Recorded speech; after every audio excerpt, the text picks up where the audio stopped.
now is where it starts, but it's up to the leader. You can see that he's trying to keep it as slow as possible as the front of the number 2 ACI car is porpoising up and down. He wants to make the run to the first corner as short as possible for all of his competitors. This is going to be a real bun fight down into turn 1. You're not allowed to brake before the line. What I'm not seeing is a green flag. There it is, the green flag just waving, so it was a long hold. 40 minutes on the clock, and immediately down the inside, Yves Bottas having a little look, and the green car goes through, and behind there's the almost inevitable coming together, but only one car caught up in it. Yves Bottas in the green and white car made an absolutely storming start and leads from the pole sitter Libre in second. I think that was still Yardley in third. Yes, it was, and everybody else follows through behind Aron Johnson in fourth position. Keep an eye out for the 91. Riley Dickinson coming through already up to inside the top 20. He started 27th. A good opening stanza for the man who lost pole position, Peter Mackay. All the way to the bottom of the order in the overall and indeed in the Solarius Masters class. Disaster for Scott Blinn, championship leaders. Bottas goes wide and Libre goes through to the overall lead. At the Hard Rock Party hairpin, they were both off the track there. That was the corner cutting I was talking about. That's all right as they go through the chicane, making himself very busy in that green and white car. He's got the inside line at the first corner, but it's Yardley on the outside, and Ryan isn't going to give that one up at all easily. Who had the bent wing? That's what I wanted to know. It was a dark red car. I originally thought it was the Johnson car, and the 84 pulled up at the side of the circuit, but out of the way. There's the answer in the pit lane. Yeah, Mark Lord got the car out to the side of the circuit, the number 84. Now that is the supplied colour for the Canadian, and it's the GT silver. Everything out side by side for the lead. Down through these opening corners, all about trying to get the rhythm. Riley Dickinson up on the curb, trying to make up another position. He's knocking on the door of the top 10 already, and he wants the race, I would think, clean from here. Ashley Freiberg's in the top 10 as well in the number 22 Calimos racing car, Peter. Really fast turn 9 and 10, which are absolutely flat out down towards the almost beyond 90-degree left-hander here at turn 11, and through goes Bottas. Can he get it stopped though and hold off Yardley as they go? Oh, I think like he's watching off a NASCAR road course race. I think he's off the track that's the second time, 2 warnings, and he might be really playing with fire. No pass flaps on these cars, but the old-fashioned slipstream does work, and Yardley goes in too deep, can't get it pulled up. And we've got I told you that bollard was in danger, coming through the complex onto the back straight. 11, 12, 13, 14, 15, 16. And who was it who took it this time? Yep, it's the Nola Sport car of Matheus Leist, the man from Brazil, in the Crescent Power System supported machine, and that red and white plastic bollard. And he goes straight away, and Bottas has anticipated that, and so has Yardley in third position. This is going to be a real scrap down towards turn 1. And Libre goes defensively to the inside. Can he hold on to it? He can't. He's outbraked himself, and he's handed the lead to Bottas. Almost handed second to Yardley. Well, Yardley's got a bit of hip and shoulder going into the pole sitter there, and through the inside, Aron Johnson in the number 24 car. 3 Porsches wide there, and this is great news for Riley Dickinson, because this is holding everybody up ahead of them, and it's also great news for Yves Bottas, who has just driven up the road, and they're still 2 and 3 wide as they're heading up towards the first bit of straight, longish straight that we're going to get as they head down towards turn 11. Peter, what a start. Oh, but what a disaster for Jimmy Libra. That is the last thing he wanted, and Bottas is breaking away at the front of the field as Libra is under attack from all angles. From Michael De Quesada's in there as well, as is Aaron Johnson, bringing his Mazda MX-5 Cup experiences. De Quesada up the inside of Libra. 3. And that allowed Tyler Maxson to get back. So Tyler Maxson has gone back up into 6th position there. It's a great move from Tyler Maxson. A little mistake from Dickinson, and he took the opportunity as Libra's fighting back, and oh dear, fighting back a little bit too hard into the rear quarter panel of Ryan Yardley, who's spun around, and that is at turn, that's at turn 8. Yeah. Oh, and he's gone falling right down the order. Still scored as 6th and ahead of Maxson again there. Let's see if I can confirm that. Well, it was the nose, but then I think it was actually the rear wing that did the... Oh, no, it wasn't. Bottas, by the way, now 7 seconds up the road. We just don't see this in Porsche Carrera Cup North America.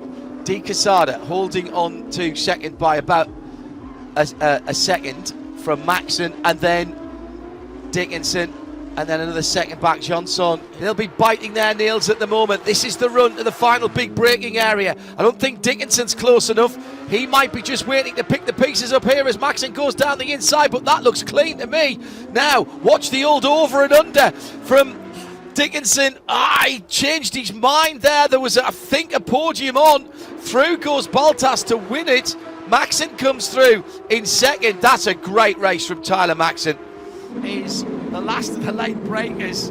Yves Bottas, Ryan Yardley is not backwards and coming forwards. He'll have his elbows out. And Matthias Leist in the highlighted yellow car as we go green.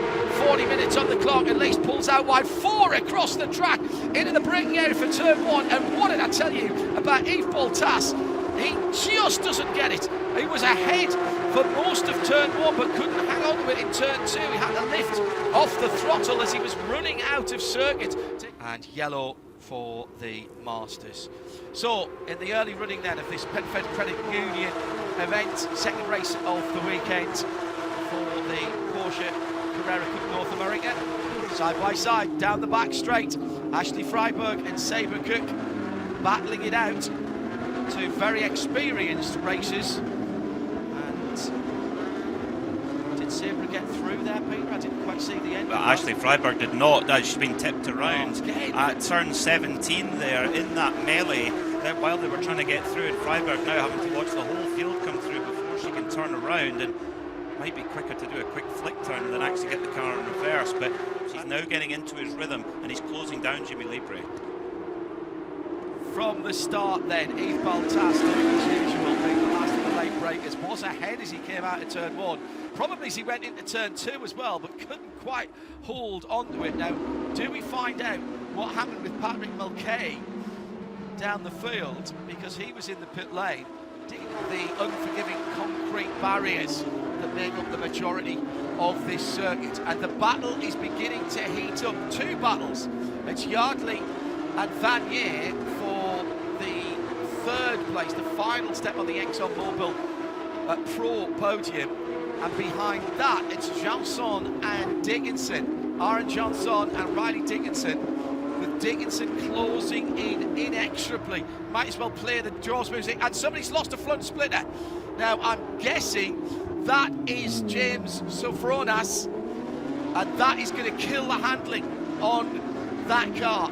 If I've learned anything watching this type of racing down through the years, is that little rubber extension to the bottom of the front air down and the front lip. It looked nothing at all. It's maybe an inch, maybe 2 inches stepped out the way. Meantime, Zach Vanier is passed by Ryan Yardley. But will they swap back again? They've been doing that an awful lot. Aaron Johnson has Riley Dickinson right up his tailpipes. It'll be white flag, I reckon, next time by, as they come to the last lap and a half, maybe 3.3 miles, 5.4 kilometres around this circuit, which excellent battling. White flag is out. IMSA starter, Tony, chases the series around. She's here this weekend. Good to see her there with her usual enthusiasm.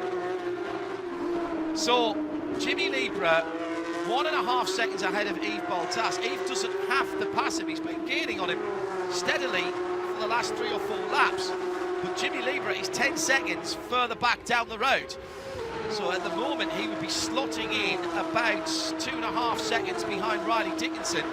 Everyone else would move up. So Jimmy Libra is going to finish 6th right now, unless there are any more penalties to be assessed. And there was quite a lot of post-race discussion yesterday, don't forget. Mainly to do with incidents, in fairness, rather than track limits. It was only Ken King who got the post-race track limits 10 seconds. 3 cars, Kenton, Sabra Cook and Marco Cironi being assessed to drive through. Now this is an important run down to the final corner for 2 sets of 2 cars. Jimmy Libra is going to cross the line first. We'll deal with that in a second. Round the outside for what is net 4th place is a try from the Aaron Johnson, Riley Dickinson battle. It's resolved in the state. Oh, hang on, Riley Dickinson's dropping down as well. So has he had a penalty? Or did he go off there? Didn't see him come to the line. He's been scored at the checkered flag. What happened there for Riley Dickinson? He's been given a 10-second penalty at the line. Wow. Wow. Wow. And Jimmy Libra. Oh, it's blended into the side of Metney. It's Alan Metney, the 99, the Solarius Pro-Am Championship leader. Oh my goodness. That is incredible finish. So, across the line, it was Jimmy Libra. Put all that to one side, dear viewer and listener, because our timing screen, as the cars go across the line, assess the penalties and add the additional time on. So a 10-second penalty for the man who crossed the line first, Jimmy Libra. Actually it must have been more than 10 seconds because he ended up behind Riley Dickinson. And how far ahead of Riley was he when he crossed the line? Riley also, I reckon, got a 10-second penalty. I think it's 20 seconds for Libra. Yeah, I think he's got a 20-second penalty. For this championship, I think maybe Watkins Glen, actually. Oh, no, you're right. You're right. You're absolutely right. It is Watkins Glen, my apologies. I'm wrong. I'm wrong as well. Montreal, then Watkins Glen. Another Formula One circuit. Yeah, and then Watkins Glen. Winner, 2 for 2 in Miami Gardens. It is in the ExxonMobil Pro category. Yves Baltas, now the national anthem of the winning driver.